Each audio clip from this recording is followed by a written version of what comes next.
A Study in Scarlet by Arthur Conan Doyle. This is the second part of chapter 2 of the second part of this novel. This chapter is titled The Flower of Utah, and I'll continue from where I stopped the last time. "You're not hurt, I hope, miss," said her preserver respectfully. She looked up at his dark, fierce face and laughed saucily. "I'm awful frightened," she said naively. "Whoever would have thought that Poncho would have been so scared by a lot of cows?" "Thank God you kept your seat," the other said earnestly. He was a tall, savage-looking young fellow mounted on a powerful, roan horse and clad in the rough dress of a hunter with a long rifle slung over his shoulders. "I guess you are the daughter of John Ferrier," he remarked.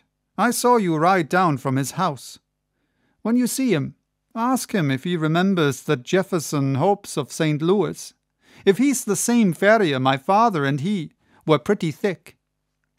"Hadn't you better come and ask yourself?" she asked demurely. The young fellow seemed pleased at the suggestion, and his dark eyes sparkled with pleasure. "I'll do so," he said.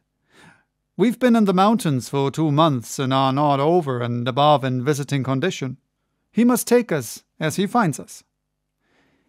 "He has a good deal to thank you for, and so have I," she answered.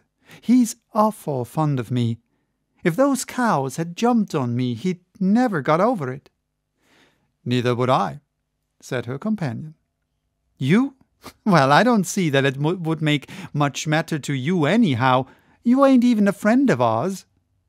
The young hunter's dark face grew so gloomy over this remark that Lucy Ferrier laughed aloud. "There, I didn't mean that," she said. "Of course you are a friend now. You must come and see us. Now, I must push along, or father won't trust me with his business any more. Goodbye." "Goodbye," he answered, raising his broad sombrero and bending over her little hand. She wheeled her Mustang round, gave it a cut with her riding whip, and darted away down the broad road in a rolling cloud of dust. Young Jefferson Hope rode on with his companions, gloomy and taciturn. He and they had been among the Nevada mountains prospecting for silver, and were returning to Salt Lake City in the hope of raising capital enough to work some lodes which they had discovered. He had been as keen as any of them upon the business until this sudden incident had drawn his thoughts into another channel. The sight of the fair young girl, as frank and wholesome as the Sierra breezes, had stirred his volcanic, untamed heart to its very depths. When she had vanished from his sight, he realized that a crisis had come in his life, and that neither silver speculations nor any other questions could ever be of such importance to him as this new and all-absorbing one. The love which had sprung up in his heart was not the sudden, changeable fancy of a boy, but rather the wild, fierce passion of a man of strong will and imperious temper. He had been accustomed to succeed in all that he undertook. He swore in his heart that he would not fail in this if human effort and human perseverance could render him successful. He called on John Ferrier that night, and many times again until his face was a familiar one at the farmhouse.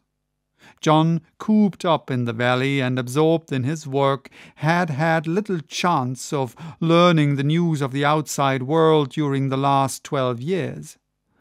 All this Jefferson Hope was able to tell him, and in a style which interested Lucy as well as her father. He had been a pioneer in California, and could narrate many a strange tale of fortunes made and fortunes lost in those wild halcyon days. He had been a scout, too, and a trapper, a silver explorer, and a ranchman. Wherever stirring adventures were to be had, Jefferson Hope had been there in search of them. He soon became a favorite with the old farmer, who spoke eloquently of his virtues. On such occasions Lucy was silent, but her blushing cheek and her bright, happy eyes showed only too clearly that her young heart was no longer her own. Her honest father may not have observed these symptoms, but they were assuredly not thrown away upon the man who had won her affections. It was a summer evening when he came galloping down the road and pulled up at the gate. She was at the doorway and came down to meet him. He threw the bridle over the fence and strode up the pathway. "I'm off, Lucy," he said, taking her two hands in his and gazing tenderly down into her face. "I won't ask you to come with me now, but will you be ready to come when I am here again?" "And when will that be?" she asked, blushing and laughing. "A couple of months at the outside. I will come and claim you then, my darling. There's no one who can stand between us." "And how about father?" she asked. "He has given his consent, provided we get these mines working all right. I have no fear on that head." "Oh, well, of course, if you and father have arranged it all, there's no more to be said," she whispered, with her cheek against his broad breast. "Thank God," he said hoarsely, stooping and kissing her. "It is settled, then. The longer I stay, the harder it will be to go. They are waiting for me at the canyon. Goodbye, my own darling, goodbye. In 2 months you shall see me." He tore himself from her as he spoke, and, flinging himself upon his horse, galloped furiously away, never even looking round, as though afraid that his resolution might fail him if he took one glance at what he was leaving. She stood at the gate, gazing after him until he vanished from her sight.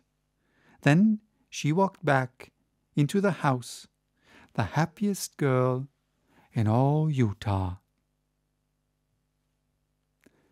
So that was chapter 2. Bye-bye till next time with chapter 3, titled John Ferrier Talks with the Prophet.